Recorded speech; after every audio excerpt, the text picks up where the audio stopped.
बिस्मिल्लाहि वस्सलातु वस्सलामु अला रसूलिल्लाह खातमुन नबिय्यीन व रहमतुल्लिल आलमीन। चाइना वर्सेस यूनाइटेड स्टेट्स एक स्टैंड ऑफ है और अमेरिका की तरफ से चाइना कंटेनमेंट पॉलिसी है एंड चाइना की तरफ से ये है कि China is emerging with all the constraints imposed by United States and the containment followed by the United States. China is coming up. तो that is a great subject and issue for United states.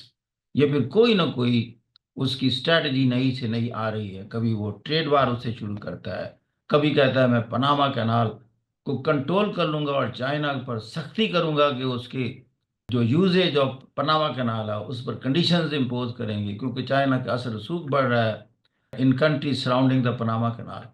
कहाँ कहाँ America उसको check करेगा। China is there everywhere around the globe now. तो लिहाजा ये बहुत बड़ा सब्जेक्ट बना हुआ है, emergence of China and the American policy of China containment. Trump के पहला दिन हुआ तो एग्जीक्यूटिव ऑर्डर इशू हुए। दो एग्जीक्यूटिव ऑर्डर ऐसे हैं जिससे सीएसएस के, करंट अफेयर के या इंटरनेशनल रिलेशंस के स्टूडेंट की दिलचस्पी है। एक तो उन्होंने ये इशू किया, we have withdrawn from the Paris climate deal or the agreement। हम उससे निकल गए। अब उसके रेपरिकशंस क्या हैं उस पर बात करेंगे कि why I mean United State decided to come out of the Paris climate deal, और उसमें था क्या जिस वजह से अमेरिका ने कहा कि this is against my national interest. और दूसरा उसने फर्दर कहा कि we would also withdraw from World Health Organization. ये क्यों किया? ये प्रेसिडेंट डोनाल्ड ट्रंप की किस तरह की फ्यूचर पॉलिसी की निशानदेही करता है और उसके इंटरनेशनल रेपरकशंस क्या होंगे। तो पहली बात तो ये है कि withdraw from Paris climate agreement. अब पेरिस क्लाइमेट एग्रीमेंट में ये था कि दुनिया के जो ग्रीन हाउस गैसेस के एमिटर्स हैं, बल्कि तीन खास तौर पर बड़े, सबसे बड़ा चाइना है, दूसरे पर यूएसए है, तीसरे पर इंडिया है। And incidentally, they are producers of coal as well. And they are making coal-fired power plants to generate electricity. China सबसे ज्यादा कोल से इलेक्ट्रिसिटी प्रोड्यूस करता है। कोल फायर पावर प्लांट से 62% चाइना की जो इलेक्ट्रिसिटी है that is produce through this coal. इसलिए China is the largest emitter of the green house gases.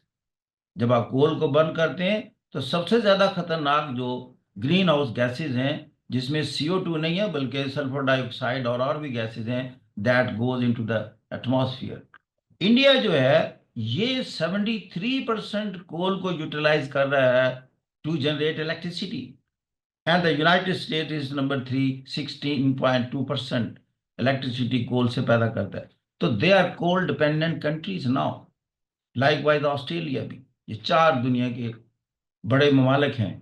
जब पेरिस क्लाइमेट डील होती है तो उसमें कहा गया है कि वी रिक्वेस्ट और advise all the countries of the world don't make electricity through this coal fired power plants.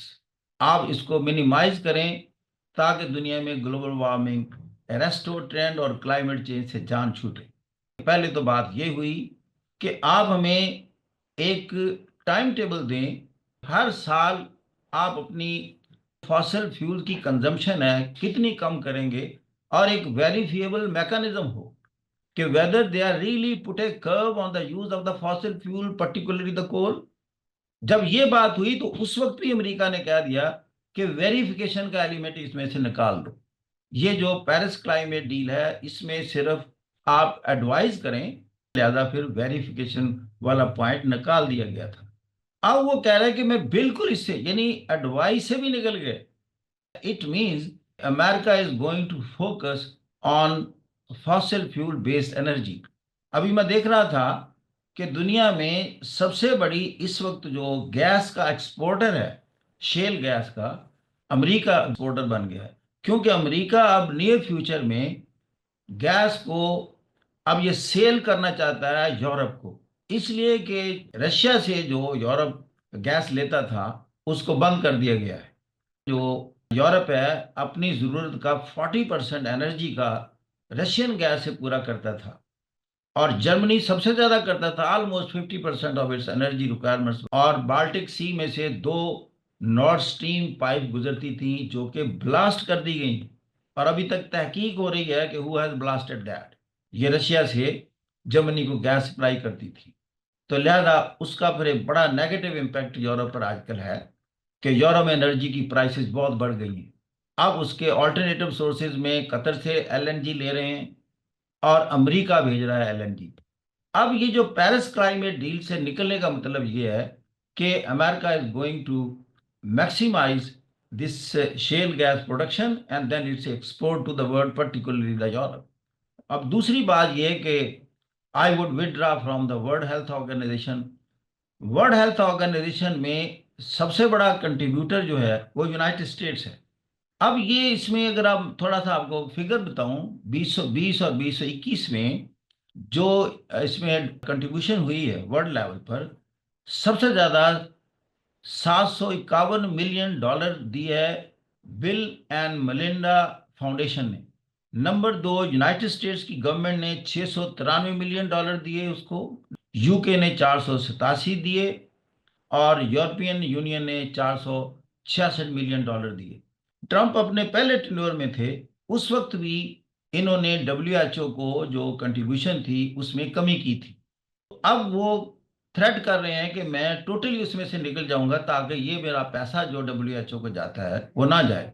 अब ये दोनों चीजों को अगर मिलाकर देखें तो यूं लगता है कि आइसोलेशनिस्ट की जो एक पॉलिसी है, focusing on United states only, कि क्या क्या चीज यूनाइटेड स्टेट्स को बेनिफिट करती है, उसकी नेशनल इंटरेस्ट को सर्व करती है, उसकी सिक्योरिटी के लिए बेटर है, यूं लगता है कि Donald Trump is focusing on that.